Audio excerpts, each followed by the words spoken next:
Dzień dobry, witam wszystkich w kolejnej produkcji. Dzisiaj zabrałem Was na zbiornik Kotliny niedaleko Łodzi. To jest taki cykl serii Teraz Droga do. Dzisiaj ostatnio była droga do Mistrzostw Polski, które odbędą się w Jaraczewie. Dzisiaj jest droga do finału Robinsona, który odbędzie się na Wilczej Woli.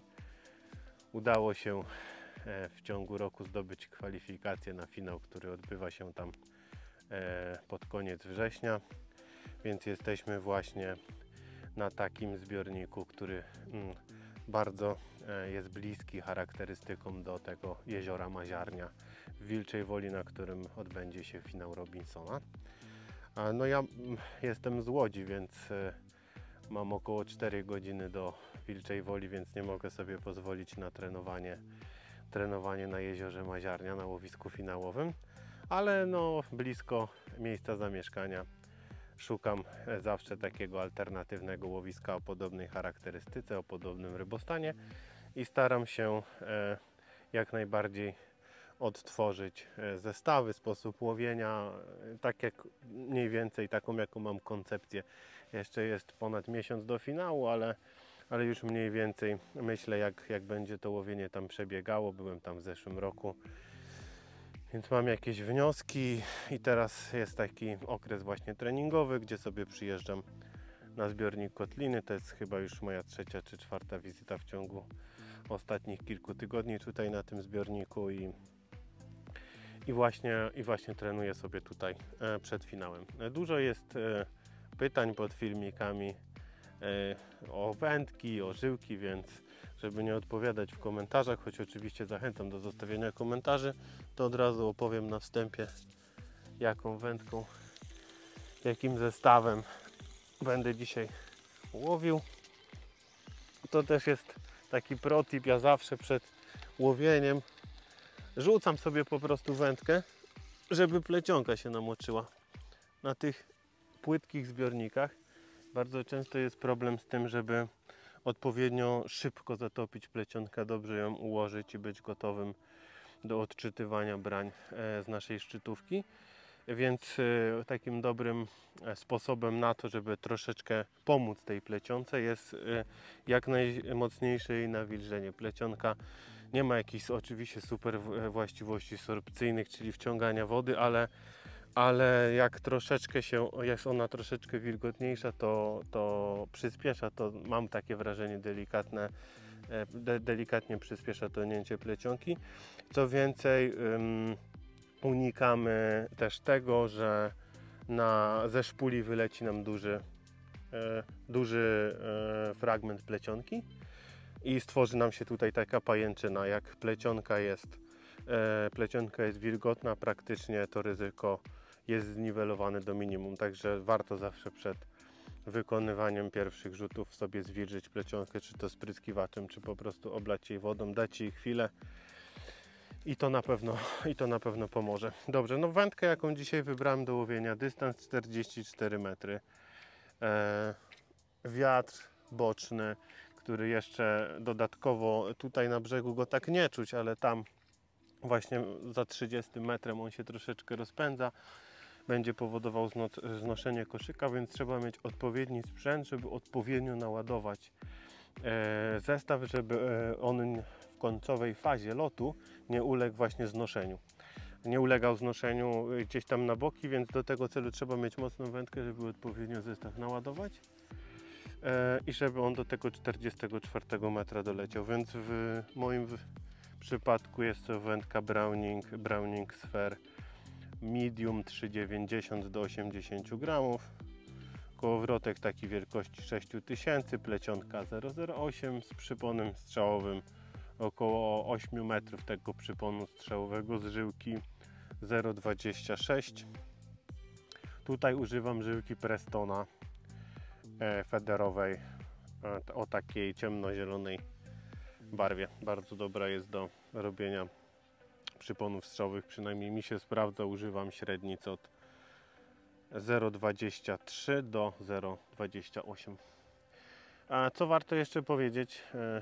Część pewnie się martwi o tym, że Browning już nie produkuje sprzętu i dla wszystkich użytkowników wędki Browning Sphere i w ogóle wędek Browninga pewnie jest problemem, co zrobić, jak połamiemy szczytówki, ale no, jakimś rozwiązaniem może być po prostu szczytówka ręcznej roboty.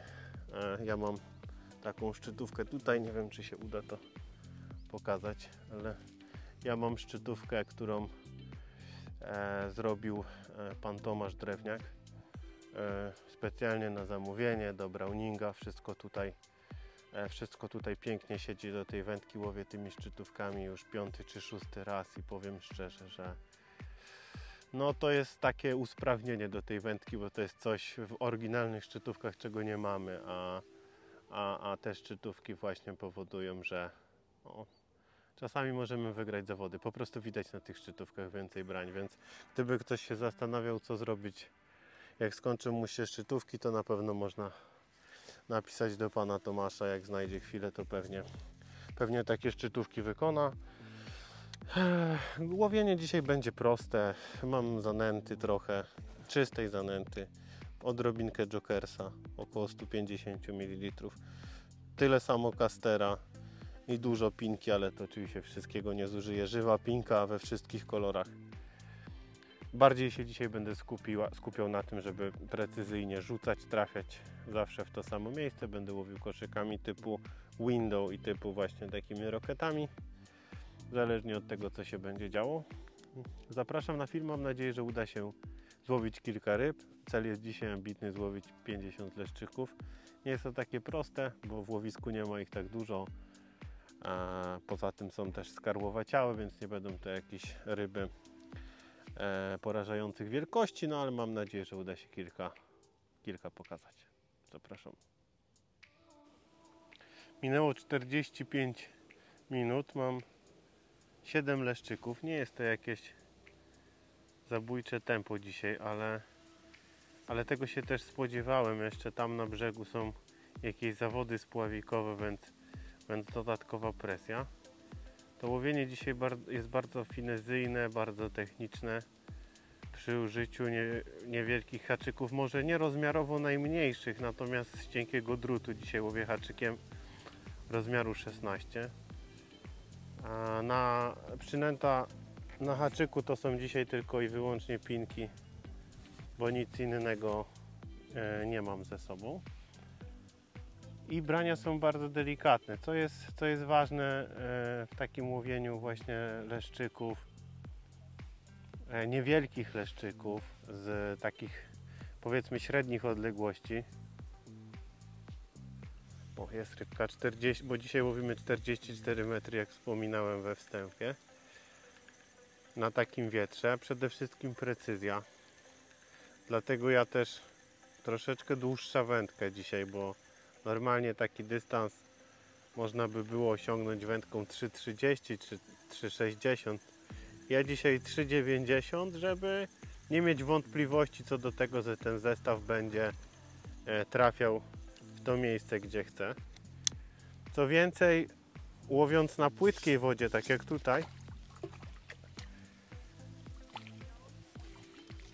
bardzo ważne, ta wędka daje jeszcze jedną dużą zaletę, dłuższa wędka, mianowicie dłuższą wędką mogę używać lżejszych koszyków. A to jest o tyle istotne, że łowiąc na płytkiej wodzie, bardzo często holując leszczyka, bo tu łowimy leszczyki, koszyk obija się o dno. I w tym momencie to odbicie rezonuje na przypon i na haczyk w pyszczku ryby. Leszczyki takich rozmiarów, powiedzmy do 30 cm, mają bardzo miękki ten otwór gębowy, tą charakterystyczną trąbkę. I przez takie właśnie uderzenia, gdybym łowił na przykład koszykiem 45 gramów, to on tutaj przy takiej wodzie, jak mam tutaj, czyli takiej wodzie maksymalnie, tam gdzie rzucam jest 1,5 metra, ale tu przy brzegu to jest może 60 cm, to ten koszyk na pewno by mi się tu w końcowej fazie zaczął obijać i to mogłoby powodować mniejszą skuteczność, mniej bym tych ryb po prostu wyciągał, bo bym je gdzieś tutaj spinał. Idziemy po następnego leszczyka. 2 pinki czerwone na haczyk.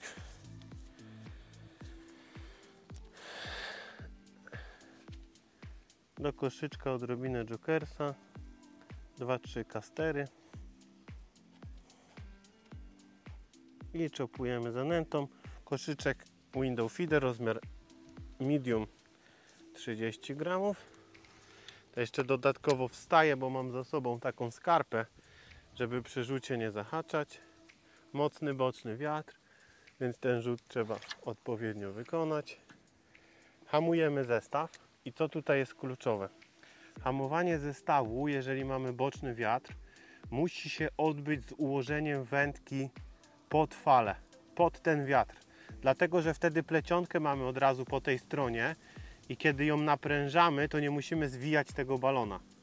To oczywiście wymaga troszeczkę wprawy, żeby się tego nauczyć, bo gdyby wiatr był wiał z tamtej strony, czyli wiałby w tamtym kierunku, to musielibyśmy wtedy wędkę układać pod wiatr w tamtą stronę, więc to zależnie od wiatru trzeba właśnie korygować tą końcówkę hamowania. To dużo ułatwia właśnie w ustawieniu odpowiednio plecionki, szybciej ją wtedy zatapiamy. Fala oczywiście pomaga zatopić plecionkę, bo nakrywa ją wodą i plecionkę praktycznie mamy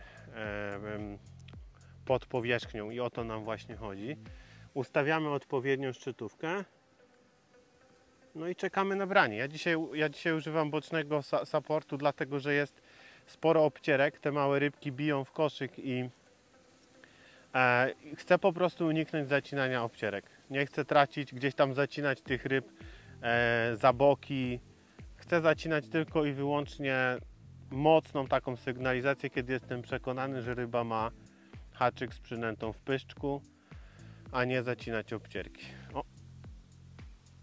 No właśnie, i to był taki charakterystyczny przykład obcierki, która gdybym pewnie miał wędkę na kolanie lub zareagował trochę szybciej, to pewnie bym ciął i prawdopodobnie nie wróciłbym z rybą, tylko po prostu byłby pusty przerzut. A jeżeli chcemy łowić efektywnie,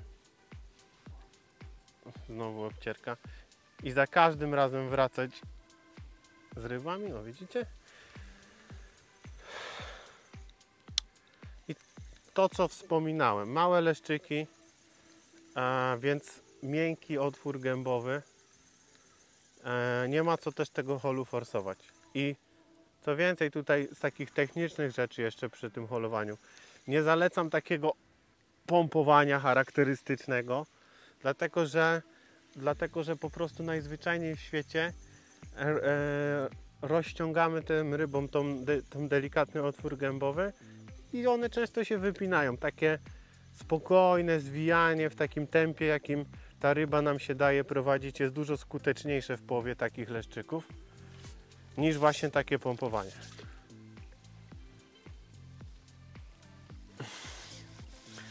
I spokojnie sobie tutaj podbieramy. Takie rybki łowimy właśnie w granicach 200, może czasami 300 punkcików.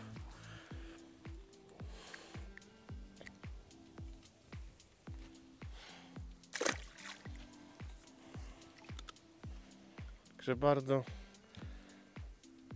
bardzo fajny trening, ale jednocześnie nie jest to właśnie takie łatwe łowienie, bo średni dystans, niewielkie ryby, niewielkie haczyki, więc żeby łowić efektywnie, kilka tych rzeczy, o których wspominałem, trzeba spełnić, żeby tych rybek troszeczkę nałowić. Oczywiście to jest taka woda, gdzie pewnie można by było łowić 20 metrów od brzegu i też te ryby łowić bez problemu, pewnie w szybszym tempie niż ja teraz, ale tak jak wspominałem, szykujemy się do imprezy, gdzie pewnie będziemy rzucać w okolicach 40-50 metra i łowili podobne ryby, więc Dlatego staram się odtworzyć te warunki. W tej chwili właśnie naprężam plecionkę, ale znowu nie wiem, czy udało się wyłapać. Prostowałem, hamowałem zestaw, właśnie ustawiając wędkę pod wiatr. Ja tutaj przy takiej fali właśnie,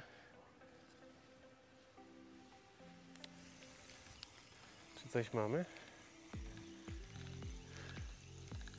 Chyba niestety nie. Ryba bardzo mocno wyluzowała zestaw, praktycznie w opadzie, ale niestety haczyk się nie wbił. Widać, że to był leszczyk, bo zostawił charakterystyczny śluz na łopatce haczyka. To oznacza, że ryby się tam w miarę ustawiły. Zobaczymy, czy uda nam się je łowić. Wiatr się wzmaga, to dobrze, bo nie będzie łatwo. O, spadł aż podbierak, także możecie zobaczyć, jakie tutaj są dzisiaj warunki, że nie ma żartów z tym wiatrem. No ale właśnie zobaczcie teraz jeszcze raz, o co chodzi z tym hamowaniem tego zestawu właśnie pod wiatr. To może przy okazji tego rzutu właśnie uda się to dokładnie pokazać.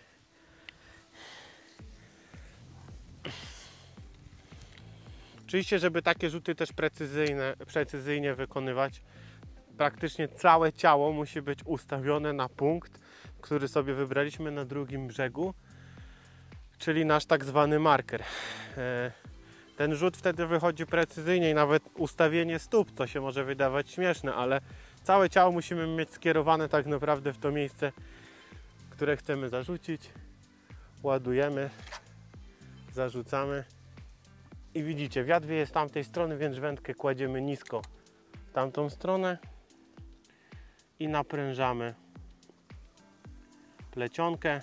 Znowu fala pomaga, ale ja tutaj właśnie jestem dosyć dokładny. Bardzo mi zależy na tym, żeby odpowiednio ją naprężyć. Jak widzicie, mocno naprężam tą szczytówkę. Staram się nie przesuwać koszyka, ale chcę być pewny, że nie ma po drodze żadnego luźnego odcinka plecionki, tylko że jestem właśnie bezpośrednio połączony do mojego koszyka. Ustawiam wędkę jak najbliżej tafli wody, nawet leciutko, jak widzicie, szczytówka pod powierzchnią, ustawiam pod powierzchnię wody. To oczywiście niweluje jakiekolwiek działanie wiatru i nurtu na naszą plecionkę, na ten odcinek nawet, czy na szczytówkę. Czasami wiatr naciska, tak jak jest dzisiaj, trochę pod skosem w twarz. Do tego trzeba przywyknąć, to w żaden sposób nie pogarsza nam sygnalizacji brań. Jeśli ryba weźmie, to wręcz tak charakterystycznie ta szczytówka wyskoczy spod tej powierzchni wody i tutaj bez problemu będziemy to widzieli, więc... A też oczywiście jest to bardzo pomocne, bo jak plecionka nam mocno tutaj i wiatr na tą plecionkę naciska bardzo mocno, to gdzieś tam nam czasami potrafi jakieś fałszywe brania tworzyć, więc żeby tego uniknąć, leciutko tą szczytówkę wsuwamy pod powierzchnię wody i tutaj wszystko powinno być ok. Co więcej, tak jak dzisiaj mamy taką sytuację, że stanowiska rano czy wczoraj wieczorem były szykowane pod zawody, więc była wycinana trzcina, trawa, to wszystko gdzieś tam płynie, pchane przez wiatr. Po powierzchni też potrafi się zaczepić nam o plecionkę, tutaj gdzieś zaraz za szczytówką, jak mamy ją w powietrzu i też nam to naciąga i jakby imituje branie, więc takie ustawienie przelotki tej końcowej szczytówki lekko pod powierzchnią wody jest jak najbardziej dobrym rozwiązaniem w takiej sytuacji.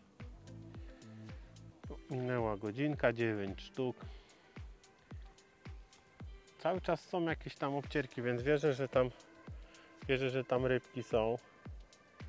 Czekam właśnie na takie zdecydowane brania, zdecydowaną sygnalizację. Nie zacinam tych delikatnych brań, wolę wręcz wrócić na pusto za chwilę i i zobaczyć nawet, że przynęta jest lekko uszkodzona.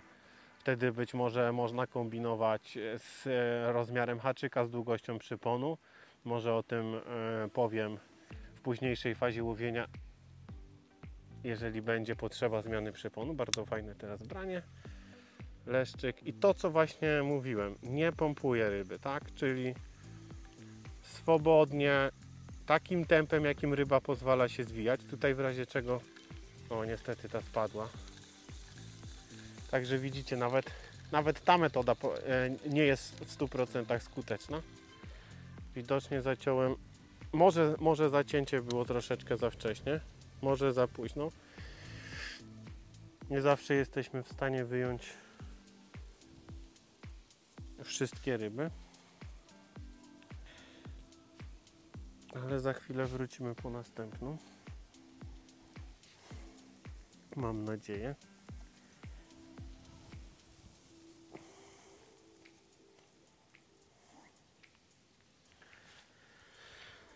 Ten wiatr się troszeczkę zmienia, w sensie zmienia się jego kierunek, coraz bardziej zaczyna zawiewać nam w twarz, więc coraz więcej siły trzeba wkładać w rzut.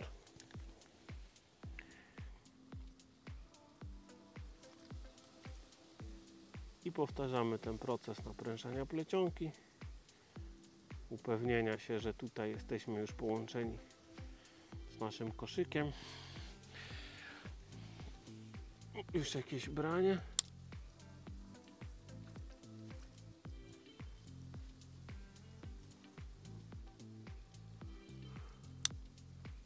Prawdopodobnie w opadzie.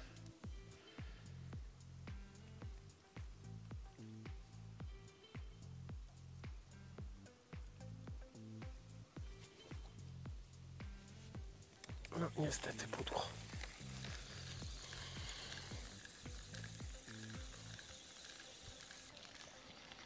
Rybka ponowiła, ale niestety nie udało mi się zaciąć. Właśnie to łowienie tego rozmiaru leszczyków to jest takie jedno z to takie rzemiosło bardzo trudne technicznie, jeżeli chodzi o sztukę wędkarską. Zwłaszcza jeżeli dodamy do tego dystans, te warunki, które są.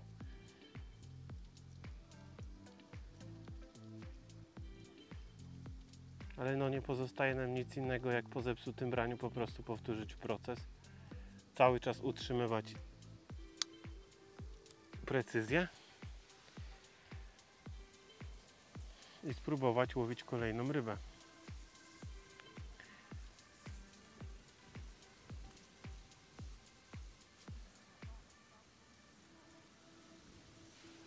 Naprężyliśmy, znowu jakieś obcierki.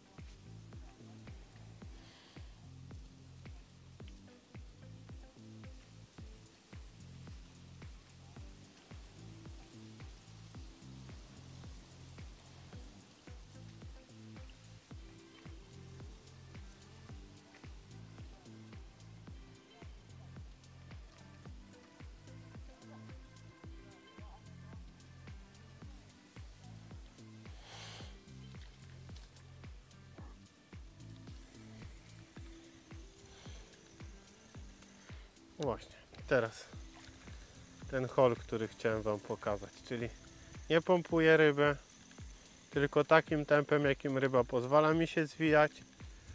Staram się ją zwijać do brzegu.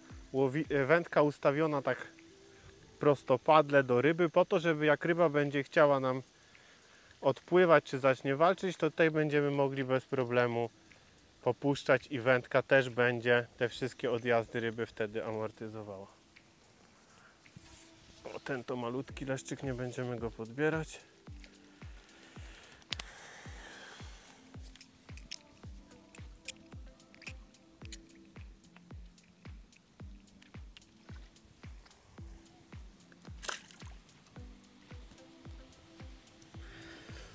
Kolejny rzut i widzimy się w następnym wejściu.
Dobiega 4. godzina łowienia.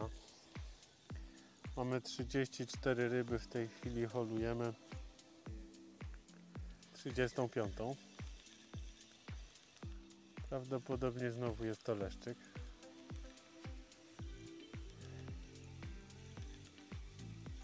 Generalnie biorą same takie leszczyki dzisiaj. 2 czy 3 płoteczki między tymi leszczykami również się trafiły.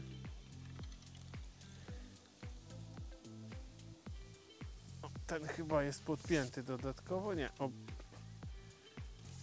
przeciągnęła się żyłka przez płetwę.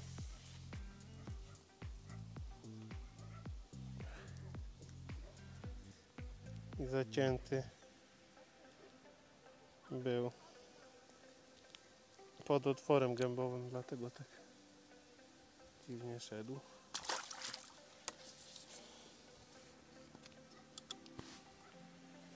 Mamy dzisiaj wszystko, o czym federowcy najczęściej marzą. To znaczy, na początku wiatr wiał z tamtej strony, później wiatr wiał w twarz, w tej chwili wieje z tamtej strony, do tego wieje coraz mocniej. Jest temperatura około 30 stopni, także wymarzone warunki na ryby, ale mimo wszystko próbujemy walczyć z tymi rybkami tu. Kluczem do sukcesu dzisiaj jest utrzymanie precyzji. Jak się uda trafić w to miejsce, w które trzeba, to szybko dosyć następuje branie. Teraz muszę układać przy hamowaniu wędkę w drugą stronę, bo wiatr zmienił kierunek. I tak naprawdę konsekwencja i cały czas powtarzanie tego procesu, czyli odpowiednie naprężenie plecionki, ustawienie wędki i czekanie na branie. Co zrobiłem w momencie, kiedy branie nastąpiło bardzo szybko. Co zrobiłem dzisiaj w momentach, w których te brania mi słabły. W tej chwili z powrotem wróciłem do koszyka rozmiar medium, ale przez jakiś czas, kiedy te brania były słabsze, łowiłem rozmiarem large. Window feedery są tak skonstruowane, że każdy kolejny rozmiar mieści w sobie 2 razy więcej zanęty. To znaczy, no, tym, czym akurat danego dnia nabijamy koszyk, tak powiedzmy roboczo nazwijmy to mieszanką. Czyli łowiłem koszykiem medium i przez jakiś czas przeszedłem na large'a, czyli podczas tych rzutów large'em podawałem tak naprawdę 2 razy więcej mieszanki niż w rozmiarze medium, po to, żeby jakby z powrotem odbudować to łowisko. Nęcenie wstępne nie było obfite i w warunkach właśnie takiego delikatnego nęcenia wstępnego bardzo często się zdarza, że te leszczyki nam wchodzą, szybko wyjadają wszystko i łowisko najzwyczajniej w świecie pustoszeje i wtedy trzeba wykonać albo donęcanie na przykład, albo właśnie zwiększyć rozmiar koszyka, oddać kilka rzutów po to, żeby z powrotem to łowisko zbudować. Ja w tej chwili głównie nabijam koszyk pinkami, bo też łapię na pinki, więc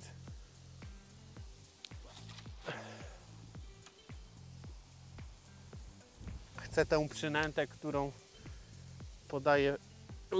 mam na haczyku, podawać również w koszyku. Jeżeli ryby biorą ochoczo na pinkę, to na pewno zareagują również na pinkę podaną bezpośrednio w koszyku.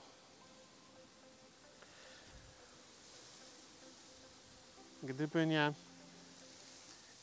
to donęcanie, to użycie większego koszyka i donęcenie, czy też zbudowanie łowiska ponownie nie przynosiło efektów, ale widać, że to przyniosło efekty, bo brania są już dosyć szybko po wrzuceniu koszyka do wody, przynajmniej obcierki, to znaczy, że ryby z powrotem wróciły w nasze pole łowienia. Gdyby na przykład donęcanie czy użycie większego koszyka nie przynosiło oczekiwanych rezultatów, no to pewnie przeszedłbym do kolejnego rodzaju prowokacji czy wabienia ryb, mianowicie zacząłbym troszeczkę zmieniać konsystencję mieszanki, która ląduje w koszyku. Na razie nie było to potrzebne, ponieważ użycie większego koszyka i oddanie kilku rzutów przyniosło jakiś tam efekt. Są obcierki.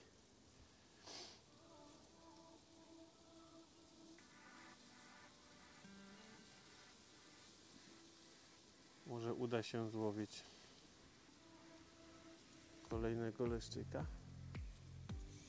Jest jakaś rybka.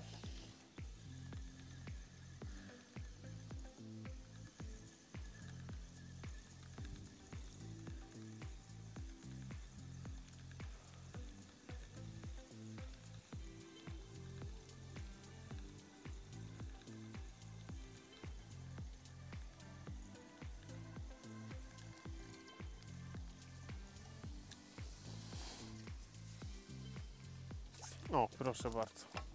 Chcieliśmy pozbierać, ale przyszła w łowisko płoteczka.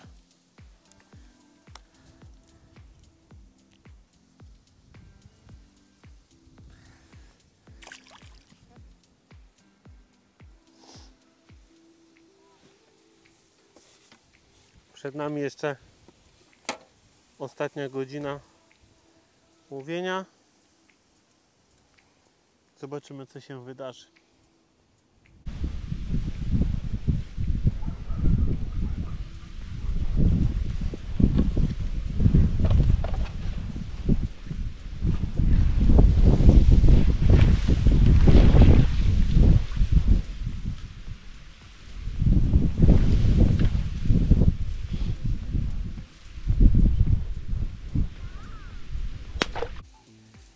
Zakończyliśmy właśnie zasiadkę. Złowiłem 43 sztuki, nie udało się zrealizować celu 50 leszczyków, ale też nie łowiłem pełnych 5 godzin, bo niestety ciężko wytrzymać w 30-stopniowym upale. Trudne to było łowienie, ale z takich ciekawych rzeczy na zakończenie, z którymi chciałbym się z Wami podzielić, to jest ilość przynęt, które dzisiaj zużyłem. Złowiłem 43 sztuki i jak na wstępie widzieliście, zabrałem ze sobą ledwie 150 ml Jokersa i 150 ml Castera i zobaczcie, ile mi tego zostało. Praktycznie nie zużyłem, no bardzo mało zużyłem robaków. Nie wiem, czy to kwestia tego, że też dzisiaj były zawody, więc ryby tak reagowały, ale jakakolwiek większa ilość robactwa w zanęcie powodowała to, że tych brań po prostu nie było. Troszeczkę zużyłem pinki, chyba pinki w sumie zużyłem najwięcej, ale to też bardzo niewiele. Łowiłem praktycznie samą zanętą. Nie zawsze, jak widzicie, chodzi o to, żeby na start zanęcić 10 szklanek i w tym wrzucić 2,5 litra robaków, bo ja może łącznie dzisiaj zużyłem, no nie wiem, 10-15 deko robaków, więc bardzo mało. Czasami, zwłaszcza w takie upały, ryby wcale nie potrzebują dużo robaka, żeby dało się je fajnie łowić. Więc warto to sobie czasami przemyśleć i zaczynać właśnie zasiadki w taki sposób pasywny, bo robaki zawsze możemy dorzucić i zanętę zawsze możemy dorzucić w trakcie łowienia, wziąć sobie wędkę do nęcenia i po prostu donęcić. Więc to jest żaden problem. Dorzucić zawsze możemy, ale wyciągnąć z wody już tego nie możemy. Także takim akcentem żegnam się dzisiaj z Wami z nadwody i do następnego.